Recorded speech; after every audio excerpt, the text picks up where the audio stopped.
फाल्गुन शुक्ल पक्ष एकादशी व्रत महात्म्य। महाराज युधिष्ठिर ने श्री कृष्ण से पूछा, फाल्गुन शुक्ल पक्ष की एकादशी का महात्म्य और नाम बताने की कृपा कीजिए। भगवान श्री कृष्ण बोले, महाभाग धर्मनंदन, सुनो, तुम्हें इस समय वह प्रसंग सुनाता हूँ जिसे राजा मंधाता के पूछने पर महात्मा वशिष्ठ ने कहा था। फाल्गुन शुक्ल पक्ष की एकादशी का नाम आमलकी है। इसका पवित्र व्रत विष्णु लोक की प्राप्ति कराने वाला है। मंधाता ने पूछा, द्विजश्रेष्ठ, यह आमलकी कब उत्पन्न हुई, मुझे बताइए।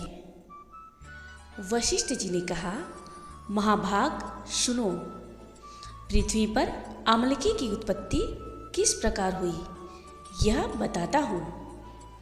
आमलकी महान वृक्ष है जो सब पापों का नाश करने वाला है।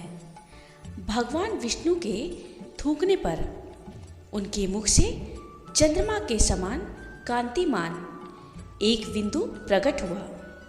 वह बिंदु पृथ्वी पर गिरा।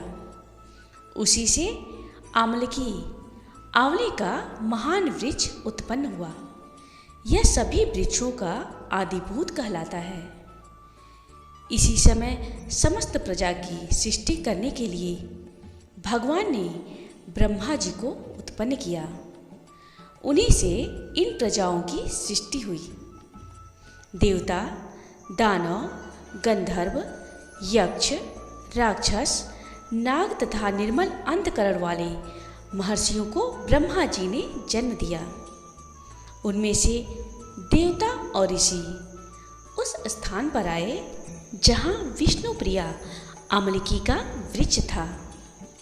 महाभाग, उसे देखकर देवताओं को बड़ा विस्मय हुआ। वे एक दूसरे पर दृष्टिपात करते हुए उत्कंठापूर्वक उस वृक्ष की ओर देखने लगे और खड़े खड़े सोचने लगे कि पाकर आदि वृक्ष तो पूर्व कल्प की ही भांति हैं, जो सब के सब हमारे परिचित हैं, किंतु इस वृक्ष को हम नहीं जानते। उन्हें इस प्रकार चिंता करते देख आकाशवाणी हुई, महर्षियों, यह सर्वश्रेष्ठ आमलकी का वृक्ष है जो विष्णु को प्रिय है। इसके स्मरण मात्र से गोदान का फल मिलता है। स्पर्श करने से इससे दूना और फल भक्षण करने से तिगुना पुण्य प्राप्त होता है। इसलिए सदा प्रयत्नपूर्वक आमलकी का सेवन करना चाहिए। यह सब पापों को हरने वाला वैष्णव वृक्ष बताया गया है। इसके मूल में विष्णु, उसके ऊपर ब्रह्मा, स्कंध में परमेश्वर भगवान रुद्र, शाखाओं में मुनि, टहनियों में देवता, पत्तों में वसु, फूलों में मरुदगण तथा फलों में समस्त प्रजापति वास करते हैं। आंवले का वृक्ष सर्वदेवमयी बताई गई है, अतः विष्णु भक्त पुरुषों के लिए यह परम पूज्य है। ऋषि बोले, अव्यक्त स्वरूप से बोलने वाले महापुरुष, हम लोग आपको क्या समझें? आप कौन हैं? देवता है या कोई और? हमें ठीक ठीक बताइए। आकाशवाणी हुई, जो संपूर्ण भूतों के कर्ता और समस्त भुवनों के सृष्टा है, जिन्हें विद्वान पुरुष भी कठिनता से देख पाते हैं, वही सनातन विष्णु मैं हूँ। देवादिदेव भगवान विष्णु का कथन सुनकर उन ब्रह्मकुमार महर्षियों के नेत्र आश्चर्य से चकित हो उठे। उन्हें बड़ा विस्मय हुआ। वे आदि अंत रहित भगवान की स्तुति करने लगे। ऋषि बोले, संपूर्ण भूतों के आत्मभूत आत्मा एवं परमात्मा को नमस्कार है। अपनी महिमा से कभी च्युत न होने वाले अच्युत को नित्य प्रणाम है। अंतरहित परमेश्वर को बारंबार प्रणाम है। दामोदर, कवि सर्वज्ञ और यज्ञेश्वर को नमस्कार है। मायापते आपको प्रणाम है। आप विश्व के स्वामी हैं, आपको नमस्कार है। ऋषियों की इस प्रकार स्तुति करने पर भगवान श्री हरि संतुष्ट हुए और बोले, महर्षियों, तुम्हें कौन सा अभिष्ट वरदान दूं?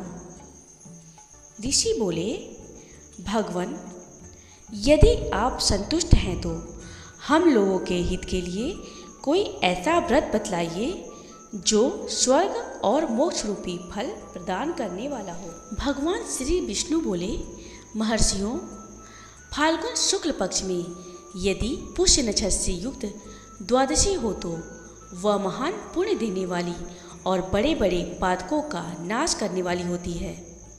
द्विजवरों, उसमें जो विशेष कर्तव्य है उसको सुनो।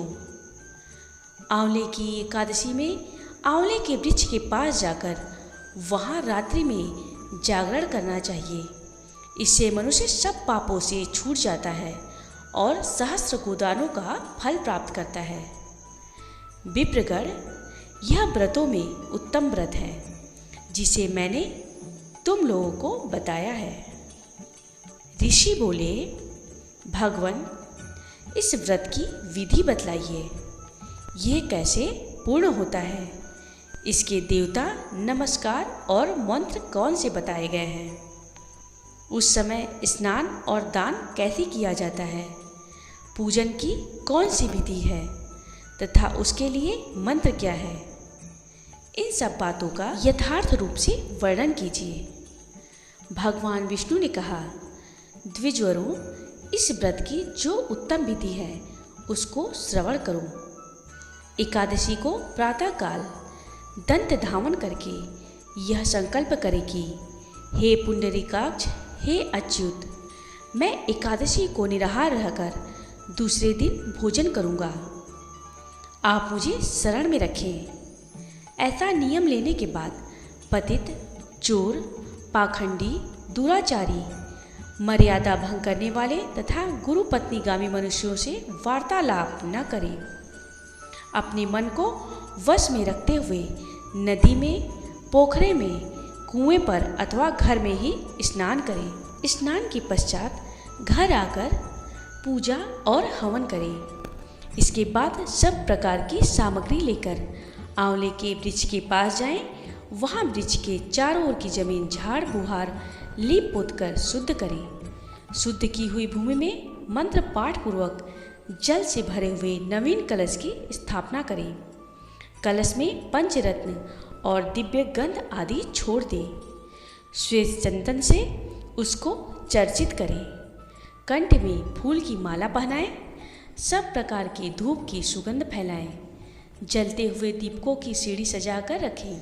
श्री विष्णु स्वरूप परशुराम जी का ध्यान करके उनका पूजन करें। भक्ति युक्त चित्त से जागरण करें। नृत्य, संगीत, वाद्य, धार्मिक उपाख्यान तथा श्री विष्णु संबंधिनी कथा वार्ता आदि के द्वारा रात्रि व्यतीत करें। इसके बाद भगवान विष्णु के नाम ले लेकर आमलकी के वृक्ष की परिक्रमा 108 या 28 बार करें। फिर सवेरा होने पर श्री हरि की आरती करें।